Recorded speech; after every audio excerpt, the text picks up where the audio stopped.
எத்தனை 500 கடை மூடினாங்க? ஒரு 500 கடை ஒரு 500 கடை மூடினாங்க. 1000 கடைக்கு மேலே எனக்கு என்னென்ன வந்துடுச்சு, பார்கள் வந்து விட்டது. அவரை கைப்பிடித்து வழி நடத்தி ஒதுக்கி போங்கன்றார் உதயநிதி. ரஜினி மூலமா ஒரு இதை கொளுத்தி போடுறாங்க. அவரு பாவம், அவர் ஏதோ இவருடைய ஸ்டாலினுடைய ஆளுமைக்காக அவர் பேசுவார். இருந்தாலும் மறுநாளே கோபத்தை காமிக்கிறார்ல துரைமுருகன்.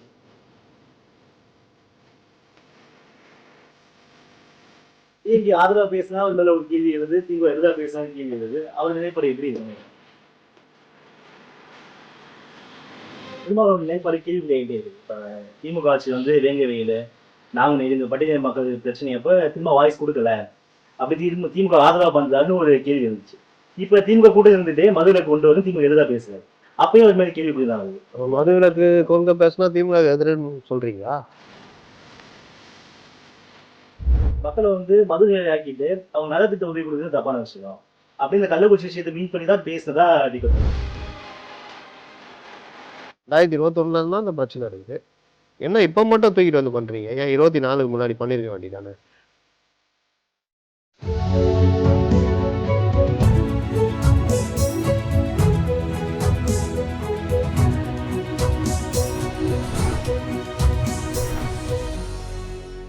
எம்நாடு தொலைக்காட்சி நேயர்களுக்கு வணக்கம். மீண்டும் ஒரு அரசியல் களம் நிகழ்ச்சிக்கு உங்களை வரவேற்கிறேன். இன்று நம்முடன் இணைந்திருப்பது செய்தியாளர் சிவா மற்றும் மூத்த செய்தியாளர் முத்தலிஃப் அவர். வணக்கம் சார். வணக்கம். திருமா அவர்களோட பேட்டி, ஒரு பேட்டி பல பேர் பேட்டி கொடுக்கறதுக்கு காரணமா இருக்கு. பல பேர் ஒரு இந்த ஸ்டேட்மெண்ட்டுக்கு எதிர்ப்பு தெரிவிச்சு ஆதரவு தெரிவிச்சு நிறைய பேர் கொடுத்துட்டு இருக்காங்க. திருமா அவர்களோட பேட்டி நீங்க எப்படி பாக்குறீங்க? உங்களோட கண்ணோட்டம். ஒரு பேட்டி 1000 விஷயங்களை கிளப்பிடுச்சு, அப்படிதானே? ஆமா. அதாவது எல்லாருமே 2 கேள்வி வருது. ஒன்று வந்து திருமாவளவன் திடீர்னு மது ஒழிப்பு கொள்கையை பற்றி பேசுகிறாரு அப்படின்னு ஒன்று. ரெண்டாவது, இது எதுக்கான மாறுதல் அப்படின்ற ஒரு இது ஓடுது. எப்போவுமே திருமாவளவன் வந்து, நான் போன ஒரு இதில் பேட்டியில் ஒரு சொல்லிட்டு வந்தேன், 2016 திமுக ஆட்சிக்கு வர விடாமல் தடுத்ததில் பெரிய பங்கு திருமாவளவனுக்கு தான் உண்டு. இந்த மக்கள் நல கூட்டணி உருவாகிறதுக்கு அச்சாரமாக இருந்தவர் திருமாவளவன். திருமாவளவன் திமுக கூட்டணியில் இருக்கும்பொழுது இப்போ அவரே இப்போ சமீபத்தில் போன வருஷம் சொன்னது என்னென்னா, 2016 என்னை ஸ்டாலின் கூப்பிட்டு நாங்கள் 200 சீட் நிற்க போகிறோம், நீங்கள் உங்கள் வழியை பார்த்துக்குங்க அப்படின்னு சொன்னாருன்னு இப்போ கூட்டணியில் இருக்கும்போதே ஓப்பனாக சொன்னார். அப்படின்னா என்ன அர்த்தம்னா, நீ கிளம்புறாசா அப்படின்றது தான். நான் சும்மா கிளம்ப மாட்டாராசா, நான் என் வேலையை காமிக்கிறாசான்னு அப்போது திருமாவளவன் காமிச்சார். என்ன பண்ணார்? மக்கள் நல கூட்டணி உருவாக்குனார். ஏதோ திருமாவளவன் தான் உருவாக்கிட்டாரா அப்படின்னு பார்த்தா அப்படி கிடையாது. ஜெயலலிதா அவருடைய மிகப்பெரிய காய் நகர்த்தல் ப்ளஸ் உளவுத்துறையை பயன்படுத்தினது, இது எல்லாம் சேர்ந்து 2016 மக்கள் நல கூட்டணி உருவாச்சு. சேம் அதே பேட்டர்னை கையில் எடுக்கிறாரா திருமாவளவன் அப்படின்ற ஒரு மீண்டும் ஒரு மக்கள் நல கூட்டணியா? மக்கள் நல கூட்டணியாக கிடையாது. ஒவ்வொரு தடவையும் அதே ஆயுதத்தை பயன்படுத்த முடியாது. அதனால் இந்த தடவை வந்து திமுகவுக்கு எதிராக கூட்டணி கட்சிகளை வெளியே எடுத்து மீண்டும் அதிமுக கூட்டணியில் கொண்டு போகிறதா, இல்லை விஜய் கூட சேர்றதா, திமுக கூட்டணிக்குள்ளே ஒரு சலசலப்பை உருவாக்கி கூடுதல் எண்ணிக்கையில் சீட்டு இல்லை. ஏன்னா இப்போவும் அதே கதை தான் இவங்க பேச ஆரம்பிச்சிருக்காங்க. என்ன பேச ஆரம்பிச்சிருக்காங்க? நாம் வந்து அந்த மாவட்ட செயலர் கூட்டத்தில் ஸ்டாலின் பேசுகிறாரு, முதல்வர் ஸ்டாலின் தலைவர் ஸ்டாலினாக அந்த மாவட்ட செயலர் கூட்டத்தில் என்ன பேசுகிறாரு? நாம் இந்த தடவை 200 தொகுதிகளை வெல்ல வேண்டும் அப்படின்னு.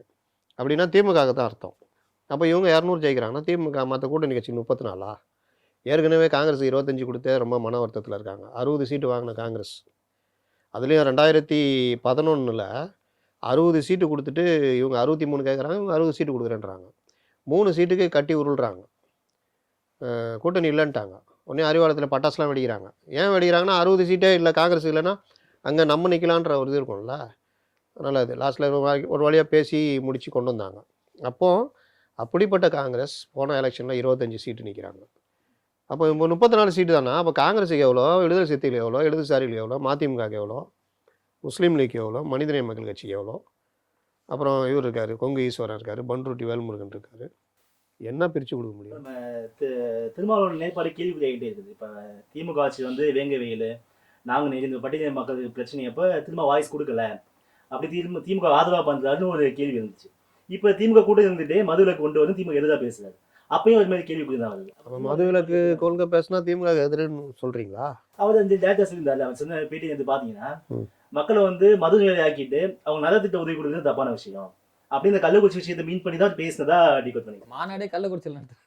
மாநாடு கள்ளக்குறிச்சி நடத்துறாரு. டிஎம்கே ஆதரவா பேசினா அவர் மேல ஒரு கேள்வி எழுது, திமுக எதிராக பேசினா கேள்வி எழுது. அவர் நிலைப்பாடு எப்படி இருக்கணும்? அதாவது திருமாவளவனுக்கு ஒரு சங்கடம் என்னன்னா, அவர் வந்து எனக்கு தெரிஞ்சு தமிழக தலைவர்களில் மூத்த தலைவர், மிக அனுபவம் வாய்ந்தவர், ஒரு விஷயத்தை ஆழமாக அணுகக்கூடியவர். மற்றவங்க மாதிரி எனக்கு என்னன்னு எதையாவது பேசிட்டு போகிறவர் கிடையாது.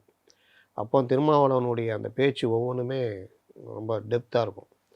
அப்போ வந்து அவர் 2024 அந்த பார்லிமெண்ட் எலெக்ஷன் டைமில் இவர் அதிமுக அன்னைக்கு போவாரா அப்படின்றப்போ, நான் இப்போ இல்லை அப்படின்னு ஒன்று சொன்னார். ரெண்டாவது, இந்த மதுவிலக்கு மாநாடை 2021 இருந்தால் அந்த பிரச்சனை இருக்குது, என்ன இப்போ மட்டும் தூக்கிட்டு வந்து பண்ணுறீங்க, ஏன் 24க்கு முன்னாடி பண்ணியிருக்க வேண்டியதானே அப்படின்ற கேள்வி வரப்போ, அதை தான் இந்த அரசியல் சூழ்நிலை அப்படின்னு நான் சொல்கிறேன். 2024 பண்ணியிருந்தால் அது வேறு இது, ஏன்னா நீண்ட காலங்கள் ஆட்சிக்கான இது இருக்குது. அப்போ இப்போ ஆரம்பித்தா 26க்கு நெருக்கத்தில் அடுத்த வருடம் 25ல் ஒரு சலசலப்பை உண்டு பண்ணலாம். அது தன் கட்சிக்கான கூட்டணி கட்சிகளுக்கான இடங்களை அதிகப்படுத்துறதுக்கு உதவும், இல்லாட்டி விஜய் கூட போகிறதுக்கு உதவும், இல்லை அதிமுக கூட போகிறதுக்கு உதவும். அப்போ ஒரு விவாதத்தை திருமாவளவன் தொடங்கி வச்சுட்டாரு அப்படின்னு சொல்லலாம். அதுதான் ஒரு பேச்சு 1000 பிரச்சனைகளை உண்டாக்கிடுச்சு. முதிர்ச்சியான ஒரு தலைவர் திருமாவளவன் அரசியலில் பொறுத்தவரைக்கும். அவரோட புதுசாக கட்சி ஆரம்பிக்கிற விஜய் கூட கூட்டணின்ற ஒரு அது முரணா இல்லைங்களா? முதிர்ச்சியான தலைவர் கலைஞர், அவர் திருமாவளவனை கூப்பிட்டு சேர்த்துக்கலையா? அதாவது தன்னோட கூட்டணியில் ஒரு கட்சி இணைச்சிக்கிறது வேற, ஒரு கட்சி கூட போய் இணையிறது வேற. அதாவது அதிக எண்ணிக்கைலாம் சீட்டில் அவங்க நிற்பாங்க, ஒரு குறுகியான இது நிற்க போறாரு. அது கட்சி, உங்களுடைய கட்சியுடைய பலம், மற்ற விஷயங்கள். இப்போ விஜய் என்னதான் வந்து ஒரு புதுசாக வராரு, ஒரு சின்ன ஒரு நடிகர் அப்படின்னு பார்த்தாலும், ஃபேம் அப்படின்றதும் அதிக இளைஞர்கள் ஃபாலோவர்ஸ் இருக்கிறதும் வந்து விஜய்க்கு இருக்குன்றதை நம்ம மறுக்க முடியாது. விஜய் என்ன வகையான அரசியல் பண்ண போகிறான்றதை பொறுத்து அவர் ஜெயிக்க போகிறார்.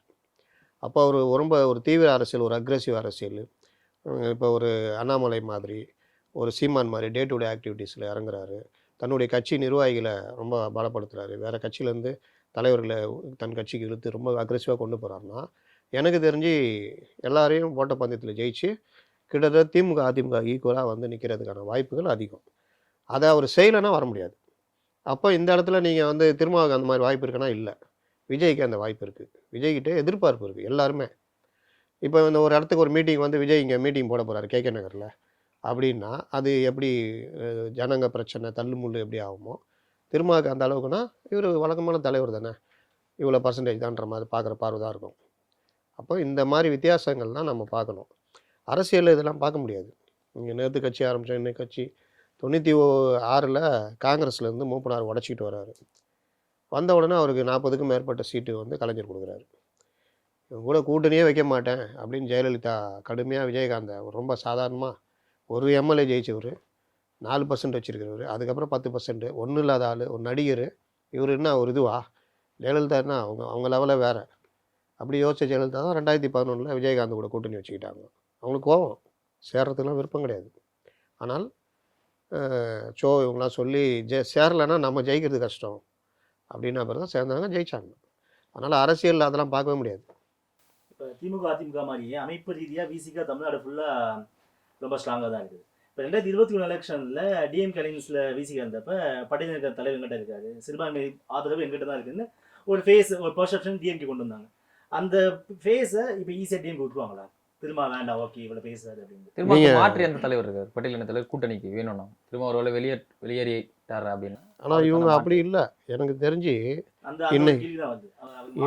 இன்னைக்கு கூட துரைமுருகன் பேசியிருக்காரு, திமுகவுக்கு இளைஞர்கள் தேவை, கட்சி அடுத்த கட்டம் நகரணும்னா இளைஞர்கள் இருக்கணும். ஆனால் இளைஞர்களே இருக்கணுமா அப்படின்னு பார்த்தா, கட்சிக்காக உழைத்தவர்கள், உதவி வாங்கியவர்கள், ஓடாய் போனவர்களையும் இது பண்ணணும். அப்படின்னா என்னென்ன அர்த்தம்னா, தம்பிங்களா நீங்களாம் வரணும், எங்களை நீங்கள் எப்படி ஒதுக்குது சரியாக இருக்கும், எங்களுடைய அனுபவத்திலேருந்து உங்களுடைய வேகத்தை இது பண்ணால் தான் அந்த கட்சி அடுத்த கட்டத்துக்கு நகரும். இதுதான் உண்மை. அனுபவம் சொல்கிறாருங்களா மறைமுகமாக? வேறு யாரை சொல்லுவார்? திருமாவளவனையா சொல்லுவார்? அவரை கைப்பிடித்து வழி நடத்தி ஒதுங்கி போங்கன்றார் உதயநிதி. ரஜினி மூலமா ஒரு இதை கொளுத்தி போடுறாங்க. அவர் பாவம், அவர் ஏதோ இவருடைய ஸ்டாலினுடைய ஆளுமைக்காக அவர் பேசினார். இருந்தாலும் மறுநாளே கோவத்தை காமிக்கிறார்ல துரைமுருகன். கோவத்தை காமிக்கிற அன்னைக்கே பொறியாளர்கள், திமுக பொறியாளர்கள் அணி மீட்டிங்கில் உதயநிதி கைப்பிடித்து வழி நடத்தி, என்னது கைப்பிடித்து வழி நடத்தி ஒதுங்கி போங்கன்ற மாதிரி அவர் பேசுகிறாரு. நேருவை ஒதுக்குறாங்கன்னு கிளீனாக தெரியுது. நேரு சில கருத்துக்களை வைக்கிறாரு, அவருடைய அனுபவத்தை அடிப்படையில் வைக்கிறாரு. இந்த மாதிரி 2016 2024 மாதிரியோ 21 மாதிரியோ இருக்காது, களம் கடினமாக இருக்கும். இதே கூட்டணிகள் நம்மளோட வருவாங்கன்னு சொல்ல முடியாது. அப்போ அவருக்கு தெரியுதுல்ல, விஜய் வரப்போகிறாரு, சீமான் இருக்கிறாரு, பாமக நம்ம என்ன நன்மை செஞ்சாலும் நம்மளை திட்டிகிட்டு இருக்கிறாங்க. இது மூணுமே ஓட் பேங்க்கு. அப்போ நமக்கு சிக்கல் இருக்குது, இதெல்லாம் பார்க்கணுன்றாங்க. ஏன் இதை போய் சொல்கிறாரு அவர் ஊழியர் கூட்டத்தில்? எல்லாமே இல்லை, ஆல் இஸ் வெல், நல்லா இருக்கிறோம், ரேஸ் நடத்தியிருக்கோம், அதை பண்ணுறோம் இதை பண்ணுறோம். கூட இருக்கிறவங்களாம் என்ன சொல்கிறது, தலைவரை சூப்பராக இருக்குது, எங்கே போனாலும் உங்களை பற்றி தான் தலைவரை பேசுகிறாங்க. அடுத்து யங்ஸ்டர்ஸ்லேருந்து எல்லாம் அது பாருங்கள், ட்விட்டரை பாருங்கள் அப்படின்னு. ட்விட்டரில் யார் இருக்கிறா? ஃபுல்லாக இவங்க ஆளுங்களை வச்சு போட்டுக்கிட்டு இருக்கிறாங்க. அப்போ இந்த மாதிரி கருத்துக்கள் புது இதெல்லாம் பார்க்கும்பொழுது எல்லாம் இது நம்ம 200 ஜெயிக்கலாம் அப்படின்ற இதை தான் வேண்டாம், இது வந்து சரியில்லை அப்படின்னு பார்க்குறாங்க. நீங்கள் கேட்ட அந்த திருமாவளவனை ஒதுக்குகிறார்கள், இவங்க ஏன் அது கண்டுக்கலன்றது காரணம் அதுதான். அப்படி ஒரு எண்ணம் இருந்தால் வச்சுக்குவாங்க கூட்டணி. அதான் கலைஞர், அவருடைய பலம் அவருக்கு தெரியும். ஒரு தடவை KN பேட்டியில் சொல்கிறாரு, 2011 எலெக்ஷன் கலைஞர் அப்படி வந்து திருச்சிக்கு வரும்போது எப்படி இருக்குது அப்படின்னு கேட்குறாப்புல நேருக்கிட்ட. நேரு சொல்ல, தலைவரை எல்லாம் நல்லா இருக்குது, நம்ம தொகுதியில் பிரமாதமாக இருக்காதுன்னு. இல்லை அப்படிலாம் இல்லை, நம்ம ஒரு 20க்கு 23 சீட்டு ஜெயிப்போம் தான் சொல்கிறாங்க, கொஞ்சம் உன் தொகுதியே பார்த்துக்கோ அப்படின்னு கலைஞர் சொன்னார்னு. உண்மைகளை ஏற்றுக்கொள்கிற பக்குவம். அப்போ யதார்த்தம் என்ன இதுதான். அப்போ கூட இருக்கிற அடிப்படிங்கன்னா சொல்லும், அண்ணன் சூப்பர்ண்ணா யாரும். இப்போ நேருவே என்ன சொல்கிறாரு, தலைவரை செம்மையாக இருக்குது தலைவரை நம்ம தொகுதிலாம் அப்படின்னு. அப்போ அந்த எண்ணம் இருக்குல்ல, அந்த இதை வந்து ஏற்றக்கூடாது. தலைவன் 10 இடத்துல கேட்கணும், பேப்பர் படிக்கணும், பேப்பர் கட்டிங்ஸ் அனுப்புவாங்க அதை பார்க்கணும், உளவுத்துறை ரிப்போர்ட் வாங்கணும், எதிர்க்கட்சி தலைவர்கள் பேசுகிறத கவனிக்கணும், காது கொடுத்து வாங்கணும், பத்திரிகை இவங்க இருப்பாங்க எடிட்டர்ஸ், அவங்கள்ட்ட பேசணும். இதெல்லாம் பேசும்போது நமக்கு ஒரு கருத்து வரும், அதில் இருந்து சிந்திச்சு கட்சியை வழி நடத்துகிறவன் தான் தலைவன். இப்போ அமைச்சர் நேரோட கருத்து இப்போ வேற எதுவும் புரிஞ்சுக்கிட்டோம்னா, இப்போ 2021 மாதிரி 2026 ஈஸியாக இருக்குது, அது ரொம்ப கஷ்டமாக இருக்கும். ஸோ அதுக்கு மூத்தவரை நாங்கள் இருந்தாகணும், எங்களை ஒதுக்கிட்டீங்கன்னா 2020 ரொம்ப கஷ்டம், அந்த மாதிரி மீன் பண்ணுற மாதிரி வச்சுக்கலாமா? எங்களை நீங்கள் ஒதுக்கிட கூடாது. ரெண்டும் தான். ஒரு கட்சின்றது அவர் என்ன சொல்கிறாரு, இப்படி இருக்காதுன்னா எங்கள் கருத்து இதுன்றாரு. அவங்க கருத்தை கேட்கணும், மதிக்கணும். அது எங்கே வெளிப்படும்? கட்சியில் நீங்கள் அடுத்த கட்டம் வேட்பாளர் போடுறது, கூட்டணி பேச்சுவார்த்தை நடத்துறது, அதில் கொஞ்சம் முன்ன பின்ன இருக்கும்போது அட்ஜஸ்ட் பண்ணி கூட்டணிக்குள்ளே வச்சுக்கிறது. நீங்கள் பார்த்தீங்கன்னா ஒரு சின்ன விஷயத்தில் கூட்டணி உடைச்சிட்டு வெளியில் போனதுலாம் நடந்திருக்கு. இதுக்கு முன்னாடி நடந்த தேர்தலெலாம் சின்ன விஷயம், 2 தொகுதி கூட தரலன்னு தேர்தலே புறக்கணிச்சிட்டு போனார் வைகோ.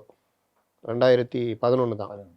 அப்போ அந்த மாதிரி விஷயங்கள்லாம் நடக்கும். அப்போ இது எல்லாம் வந்து மூத்தோர் அனுபவங்களை தான் நடக்கும்.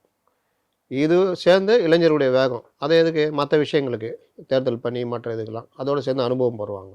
இதெல்லாம் கலந்து தான் அடுத்த கட்டத்தை நோக்கி நகர முடியும். ஏன் விஜய் தடுமாறிட்டு இருக்காரு? அதுதானே பிரச்சனை. இப்போ அதே மாதிரி 2016க்கு அப்புறம் அதிமுக மாற்ற அந்த கட்சி ஃபுல்லாக டிஎம்கே ஒருங்கிணைச்சிச்சு. 2017 காவிரி பிரச்சனையாக இருக்கட்டும், நீட்டுக்கான பிரச்சனையாக இருக்கட்டும், திமுக தலைமையில் விசிகா, காங்கிரஸ், மதிமுக, கம்யூனிஸ்ட் எல்லாம் ஒன்று சேர்ந்துருந்தாங்க. அதுக்கப்புறம் 19 எலெக்ஷனு, 21, 24 எல்லா எலெக்ஷனுக்கும் ஒரே கூட்டி இருந்தாங்க. பர்செப்ஷனாக இப்போ டிஎம்கேக்கு ஒரு ஓட்டு, காங்கிரஸ்க்கு ஓட்டு, விசிகா ஓட்டு, கம்யூனிஸ்ட் மாற்றி. ஸோ எதுக்கு என்ன நினச்சிட்டாங்கன்னா, இந்த கூட்டணி பிரிச்சா மட்டும்தான் 26ல் முடியும் அப்படின்ற விஷயத்துக்கு திரும்ப இங்கே விதை போடுறாங்க. திருமாவளவன் வந்து விரும்பிலாம் இது பண்ணல, அவருக்குரிய அங்கீகாரம் கிடைக்கல. நான் சொன்னேன்ல முதல்லையே, திருமாவளவன் ஒரு மிகப்பெரிய தலைவர். அவர் மட்டும் அவரை நான் ஒரு பேட்டியில் கூட சொன்னேன், திருமாவளவன் அனுமார் மாதிரி, அவருக்கு அவருடைய பலம் தெரியல. அவர் ராம பக்தராகவே இருக்கார், அவருடைய பலம் வந்து மிகப்பெரிய பலம். அவர் வந்து என்ன பண்ணுறாரு, ஒன்று திமுக இல்லை அதிமுக இப்படி தான் போகிறார். மற்ற கட்சி புரிஞ்சுக்கலாம் விடாம வச்சுருக்காங்க. இருக்கலாம், அப்படியே இருக்கும். அது ஒரு காலத்தில் சொன்னார் கலைஞர், நாங்கள் கம்யூனிஸ்டுகளை வளர விடாமல் பார்த்து கொண்டேன். அது உண்மை தான். ஏன்னா இடதுசாரி இயக்கங்களும் திராவிட இயக்கமும் தான் 50களில் பெரிய அளவில் இருந்தாங்க. இடதுசாரி இயக்கங்கள் அப்படியே திராவிட இயக்கத்திலேருந்து அந்த திமுக அப்படியே தலையெடுத்தது. அதில் வந்து நடிகர்கள் எல்லாம் உள்ளே வந்தாங்க அதில். அப்போ அதோடைய விளைவு தான் காங்கிரஸை வீழ்த்தி திராவிட இயக்கம் வந்ததை தவிர இடதுசாரி இயக்கம் ஒன்றுலாம் போச்சு. அந்த மாதிரி நீங்கள் வந்து இங்கே பட்டியலின தலைவர்களை வந்து நீங்கள் ஒரு ஓரம் கட்டி வைக்கிறது, பொது தொகுதி அவங்களுக்கு கொடுக்குறதில்ல, இப்படிலாம் நடத்துறது என்ன ஆகும்னா, நீங்கள் இங்கே அவங்க எப்போவுமே கூட இருக்கிற ஒரு கட்சி மாதிரி ஆகும். அதை வந்து திரும்ப வந்து இப்போ யோசிக்க ஆரம்பிச்சிருக்காரு. சமீபத்திய அவருடைய பேச்செல்லாம் பார்த்தீங்கன்னா, நான் வந்து தலித் ஒருத்தர் முதலமைச்சர் ஆகவே முடியாது அப்படின்ற மாதிரிலாம் பேசுகிறாரு. அதெல்லாம் இதோடைய வெளிப்பாடு தான். இதே திரும்ப வந்து ஒரு சீமான் மாதிரி ஒரு தனி நிலைப்பாடோ இல்லை வேறு ஏதோ எடுத்திருந்தாருன்னா எடுத்தார். 2004 எலெக்ஷனில் என்னமோ எடுத்தார்னு நினைக்கிறேன். அன்றைய காலகட்டம் வேறு. அன்றைக்கி 2 கரிஸ்மா லீடர்ஸ், ஜெயலலிதா, கருணாநிதி. அதுன்னு காலங்களில் பொறுத்தவரை முடிவுகள் எடுக்கணும். வைகோ 96ல் வந்து ஜெயலலிதாவுக்கு எதிராக பெரிய இது ரஜினி மூப்பனாரெலாம் இருக்கும்போது வைகோ கட்சி ஆரம்பித்து காற்றுல ஒன்றும் இல்லாமல் போனார், 4 சீட்டு தான் ஜெயிச்சார். அந்த மாதிரி ஆகிடக்கூடாது. அப்போ அதெல்லாம் யோசிச்சு தான் அவர் கட்சி நடத்துறாரு. கரெக்டாக நடத்துனாருன்னா பீகாரில் ராம்விலாஸ் பாஸ்வான் இந்த மாதிரி அவர் ஒரு தனித்துவ தலைவராக மாறலாம். அதனால் வந்து அது மாதிரி யோசிச்சா அவர் பண்ணலாம். நம்ம தொடர்ந்து ஒதுக்கப்படுறோம். அவர் எங்கே இந்த முடிவு எடுத்திருக்கணும்? பார்லிமெண்ட் எலெக்ஷன்லேயே கூட தோத்தாலும் பரவாயில்லன்ட்டு 5 சீட்டு அப்படின்னு ஏடிஎம்கே கேட்டு நின்றுந்தாருன்னா, தோற்றுருந்தா கூட வாக்கு சதவீதம் மற்ற இது 5 சீட்டுக்கு மாறிடுறாரு அப்படின்ற ஆகிடும். சேம் இதே அளவு ஈக்குவல் வாக்கு சதவீதம் வச்சுருக்க பாமக கூட அங்கங்கே மாறி தொகுதிகளை உயர்த்திட்டு இருக்காங்க. இவர் இன்னும் இந்த மாதிரி தான் மாட்டிக்கிட்டு இருக்காரு. இன்னொரு பாயிண்ட் பார்த்தோம்னா திரும்ப வந்து திமுக வெளியே வர்றது கட்டாயப்படுத்தப்படுறாரு அப்படின்னு. இப்போ என்னன்னா 2021, 24 எலெக்ஷன் வரைக்குமே பிஜேபிக்கு அகேன்ஸ்டான விஷயங்களை விசிகா இருக்குது. அந்த சித்தாந்தம் இருக்குதுன்னா அவிக்ஸா சித்தாந்தம் இருக்கிறதுனால திமுக அவங்க பர்செப்ஷன் இருந்தாங்க. இப்போ திமுக ஆட்சிக்கு வந்த வேங்கையில் விஷயம், நாங்குநேரி விஷயம், இப்போ ரீசெண்டாக ஆம்ஸ்டாங் கொலை வழக்கு முதல் கொண்டு திரும்ப எதிராகவே தலித் கூட்டமைப்புலாம் திரும்ப ஆரம்பிச்சிருந்தாங்க. நீங்கள் திமுக அகேன்ஸ்டாக இருக்குது, நீங்கள் அவங்க கூட்டணி நிறைய கேள்விகள் எல்லாம் ஆரம்பிச்சிச்சு. ஸோ இந்த கேள்விகளால் அவர் கூட்டணி வெளியே வந்து வற்புறுத்தப்படும். இது என்னன்னா, இதுக்கு நான் இடதுசாரியில் தான் உதாரணம் சொல்லுவேன். இப்போ இருக்கிறவங்கள அப்போ இருந்தவங்க எப்படின்னா, இது ஒரு கூட்டணின்றது வைக்கவே கூடாது. தொகுதி உடன்பாடு மட்டும்தான். இந்த தேர்தலில் இத்தனை சீட் நான் நிற்கிறேன், இத்தனை சீட் இது பிரச்சாரம் இதெல்லாம் ஜெயித்த உடனே நான் மக்கள் பிரச்சனை தான் பேசுவேன். நீங்கள் ஆட்சியில் இருந்தாலும் மக்கள் பிரச்சனையே பேசுவேன். எதாக இருந்தாலும் என்னுடைய கருத்தை நான் சொல்லுவேன். முடிஞ்சால் உங்களை சந்தித்து இதை பண்ணி கொடுங்கன்னு கேட்பேன். அப்படின்றது தான் ஒரு கட்சியுடைய நிலைப்பாடாக இருக்கும். அப்படி இருந்தால் மட்டும்தான் அந்த கட்சி வளர முடியும். ஆனால் நம்ம ஊர்லலாம் கூட்டணி கட்சிகள்னால் அவங்களோட ராஜாவை மிஞ்சிய ராஜ விசுவாசிகள். நீங்கள் ஆலூர் ஷானவாஸ் பேசுறதெல்லாம் பார்த்தா ஒரு ஆள் திடீர்னு கூட்டு வந்து உட்கார வச்சு, ஆலூர் ஷானவாஸை தெரியாத ஆளை கூட்டு வந்து உட்கார வச்சு, இவர் யார்ப்பா, இவர் எந்த கட்சி பாருன்னா திமுகன்றுவோம். ஏன்னா திமுகவுடைய ஸ்போக்ஸ் பர்சனாக மாறி பேசுகிறாங்க. அப்போ நீங்கள் கண்டிக்க வேண்டிய விஷயங்களில் கண்டிக்கணும். கடுமையான கூற வேண்டிய விஷயங்களில் கடுமையான கூறணும். அறிக்கை விட வேண்டிய விஷயம் விடணும். ஏன் இடதுசாரிகள் மேலே இவ்வளோ பிரச்சனை? சங்கரையா இருந்த காலத்துலலாம் கலைஞர் அறிக்கையை விட்டுட்டார். இவர் இருக்கிற வரைக்கும் இனி மார்க்சிஸ்டோட கூட்டணி இல்லைன்னு அந்த அளவுக்கு தொல்லை கொடுத்தாரு. நீங்கள் அதுதான் உங்கள் வேலை. மக்களுக்கு பேசணும், மக்களுக்காக நிற்கணும். நின்னீங்கன்னா உங்கள் மரியாதை வளரப்போகுது. சீமான் அந்த வேலையை பண்ணுறாரு. ஆனால் கூட்டணி அரசியலுக்குள்ளே வர முடியல அவரால். ஏன்னா அவர் ஒரு ஸ்டாண்ட் எடுத்துட்டார், அதனால் வர முடியல. ஆனால் அந்த பேசும்போது மதிப்பு இருக்குல்ல, மரியாதை இருக்குல்ல. யங்ஸ்டர்ஸ் பின்னாடி போகிறான்ல. அண்ணாமலை பண்ணுறாருல. என்ன ஒன்று, அண்ணாமலை அங்கே 2 அடி அடிக்கும்போது இங்கே 2 அடி அடிக்கிறாரு.